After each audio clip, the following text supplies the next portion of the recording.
Hey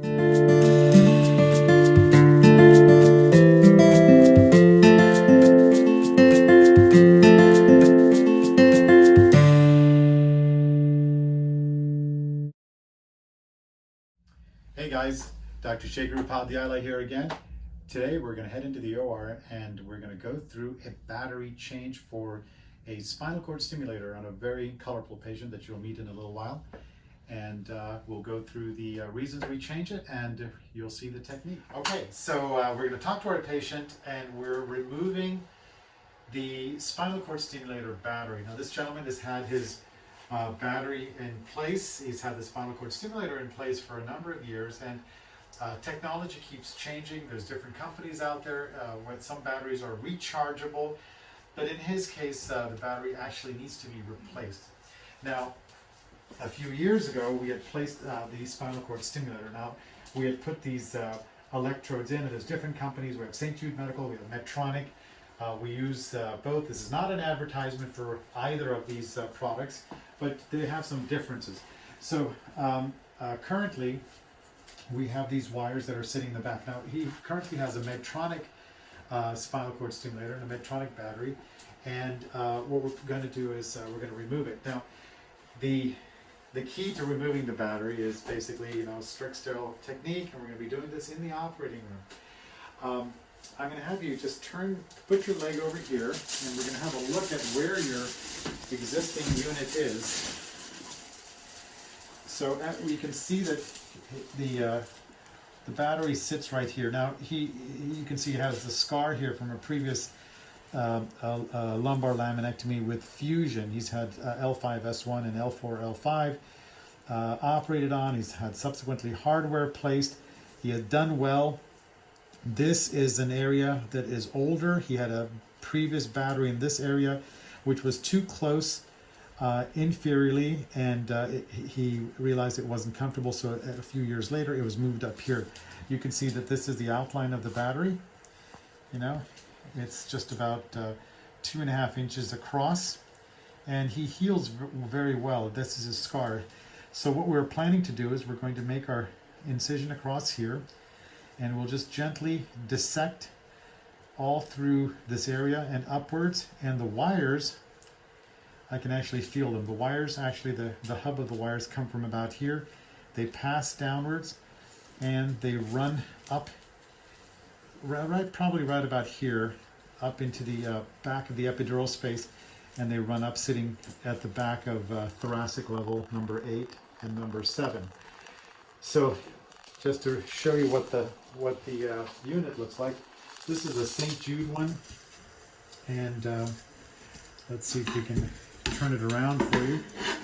This is about the size of it, and again tomorrow we're doing a Medtronic unit, and the idea is that we'll unplug from here, we'll replace it with a newer technology battery, and we'll go from there. So sir, this is what your battery looks like. And we're going to remove this whole unit.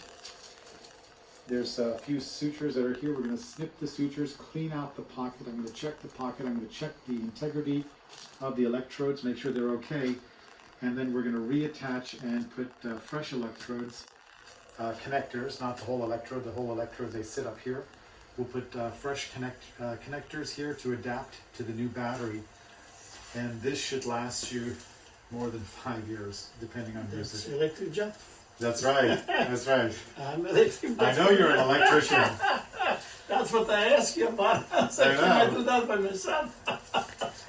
Yeah, but it'd be hard to reach back there. Yeah, that's a problem. I remember when used to people from World War I, and my grandfather say he never do something of the people. Yeah. But when they get cut in the legs or bombed, destroyed and something, he rope them up and cover up that thing, get the needle and kind of things. You know how they call them, those green, like how we call them, poison ivy or something. Poison ivy, yeah. They put them in there, That thing gonna be same like what you put in, they're not gonna get paid. And they get the needle, do this, do that. And he said, go home. After 2. This was your grandfather? He said, after 2 months, the guy came to him. He said, oh, I have one stitches here. You want to take me off this because I don't have pain anymore. So just to be clear, we're not going to rub poison ivy on him. No. We are going to put stitches and we're going to take him out. Don't take you seriously, but what he said, I just telling you what he told me about it. He was really educated guy, you know. But that time, the World War One, I remember when it wasn't 15, 13, something like that, you know. You know, I think, you know, we tended to be jack of all trades back then, you know. Yeah, no. Very good. Well, there you have it. We'll see you next in the operating room, and we'll see you there. Okay. Sure. Any questions for me? Not much. I'm waiting just to make me that it works like before. Yeah, it works before, right? From 2013 to the last year and something, Yeah. I was perfect. I'm walking, I'm jogging, I do all kind of things. Yeah. You know, I'm pretty active, so I like to sit down, to pee, do that. Yeah. Now, I cannot go walk. You know, that's what typically happens. As the battery starts to sputter out and die, patients start noticing a recurrence of their symptoms. So we'll get this taken care of. All right, so thank much. you. I appreciate it. My pleasure. Oh, Okay, God. all right. God bless you that I see you guys, you know, because I was working for last almost year and something. The state insurance doesn't take us, you know, just back what we have, what I got through the court, through that kind of thing, you know, and then I was like, what am I gonna do? Let me die, you know. I don't have a choice. You cannot sleep, you cannot walk. If you're sitting and eating, you have a pain there. Oh, Remember, I remember him before we put this in, and it's made a huge difference. All right, we'll see you in the OR. Thanks.